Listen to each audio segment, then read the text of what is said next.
आज इंडिया गठबंधन के सीट शेयरिंग को लेकर बैठक होनी है। समाजवादी पार्टी के नेता और कांग्रेस के बीच सीट शेयरिंग को लेकर दिल्ली में दोपहर 2 बजे के आसपास मुकुल वासनिक के आवास पर बैठक होगी।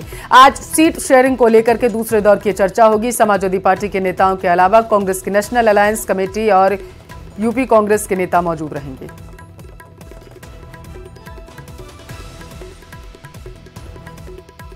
तो सीट शेयरिंग को लेकर के मैराथन मंथन जो है वो इंडी गठबंधन में लगातार जारी है। बताते चले क्योंकि चुनाव अब बेहद ही पास आ रहे हैं, जिसको लेकर के लगातार गठबंधन में ये चीज उठ रही है कि आखिर कितनी सीटों पर कौन सी पार्टी चुनाव लड़ने के लिए जाएगी।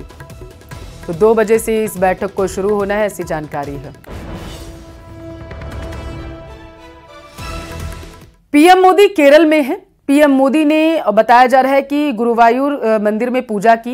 पीएम मोदी कल शाम को ही केरल के एर्नाकुलम पहुंच गए थे और वे आज अपने दिन की शुरुआत मंदिर में दर्शन से कर रहे हैं। पीएम मोदी ने अयोध्या में रामलला की प्राण प्रतिष्ठा से पहले 11 दिन का अनुष्ठान रखा है और उन्होंने अनुष्ठान की शुरुआत नासिक में कालाराम मंदिर से की थी।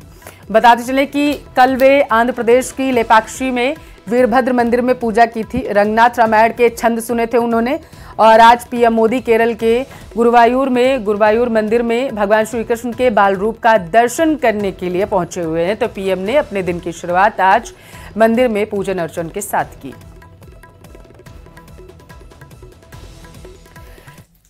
केंद्रीय मंत्री अनुराग ठाकुर ने स्वच्छता अभियान के तहत दिल्ली के वाल्मीकि मंदिर परिसर में सफाई की है। इस मौके पर विपक्ष पर उन्होंने जमकर हमला बोला। उन्होंने कहा है कि कल तक कहते थे कि 3 किलोमीटर दूर मंदिर बन रहा है, वे भी झूठा साबित हो चुका है। राजनीति करने, सुर्खियों में बने रहने और राम मंदिर से दूरी बनाए रखने के लिए घमंडिया गठबंधन के नेताओं के एक के बाद एक दूसरे बयान आ रहे हैं। इन्होंने कभी भगवान राम को नहीं माना, आज भी नहीं मान रहे। अपनी ही पार्टी में अन्याय करें, राम भक्तों को राम जी से दूर रखने का प्रयास करें, तो राम भक्त कहां उनकी सुनने वाले। इसलिए कांग्रेस में भी उनकी नहीं कोई सुन रहा। और मैं तो ये कहूंगा, एक के बाद दूसरे घमंडिया गठबंधन के नेताओं ने कभी सनातन धर्म को कुचलने की बात कही, अपमानित किया, हिंदुओं के बारे में अनाप शनाप बयान दिए। कोई ऐसा मौका नहीं छोड़ा जहां तुष्टीकरण की राजनीति के चलते हिंदुओं को अपमानित करने में कांग्रेस या सहयोगी दल पीछे रहे हों। बीजेपी का सफाई अभियान लगातार जारी है और इसी कड़ी में लोकसभा अध्यक्ष ओम बिरला ने भी कोटा के खड़े गणेश मंदिर पहुंचकर साफ सफाई की। लोकसभा अध्यक्ष के साथ ही बीजेपी के तमाम कार्यकर्ता भी मंदिर की साफ सफाई करते हुए नजर आए हैं। साफ सफाई के बाद ओम बिरला ने गजानन जी की पूजा अर्चना के बाद उनका आशीर्वाद लिया।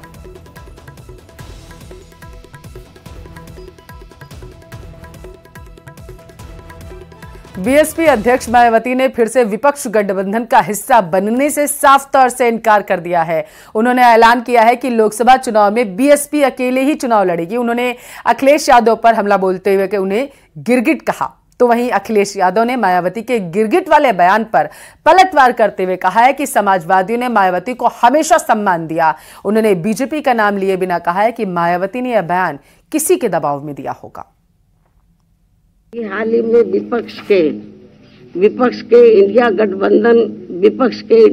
गठबंधन को लेकर जिस प्रकार से सपा मुखिया ने एक सोची समझी रणनीति के तहत बीएसपी के लोगों को गुमराह करने के उद्देश्य से कुछ ही घंटों के अंदर बीएसपी प्रमुख के प्रति गिरगिट की तरह अपना रंग बदला है, तो उससे भी पार्टी के लोगों को जरूर सावधान रहना है।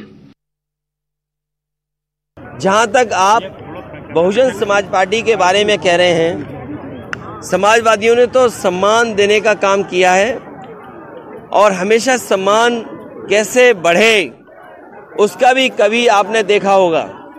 मुझे तो वो समय याद है जब समाजवादियों ने संकल्प लिया था कि देश की प्रधानमंत्री उस वर्ग से हो जिन्होंने समाज के तमाम बुराइयों का सामना किया है हजारों साल। संजय शर्मा ने बुधवार को पदभार ग्रहण कर लिया है। सचिवालय के मुख्य भवन में प्रथम तल पर स्थित कमरा संख्या 2114 में पूजा पाठ के बाद उन्होंने पदभार ग्रहण किया। उन्होंने सबसे पहले अपनी मां को कुर्सी पर बिठाया। पदभार ग्रहण के बाद उन्होंने न्यूज़ 18 से खास बातचीत की।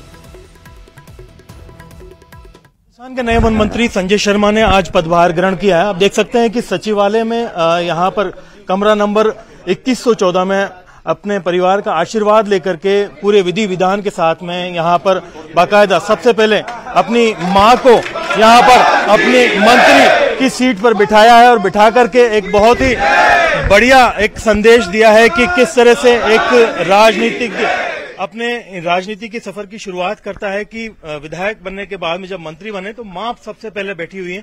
कैसा लग रहा है आज बतौर वन मंत्री की मां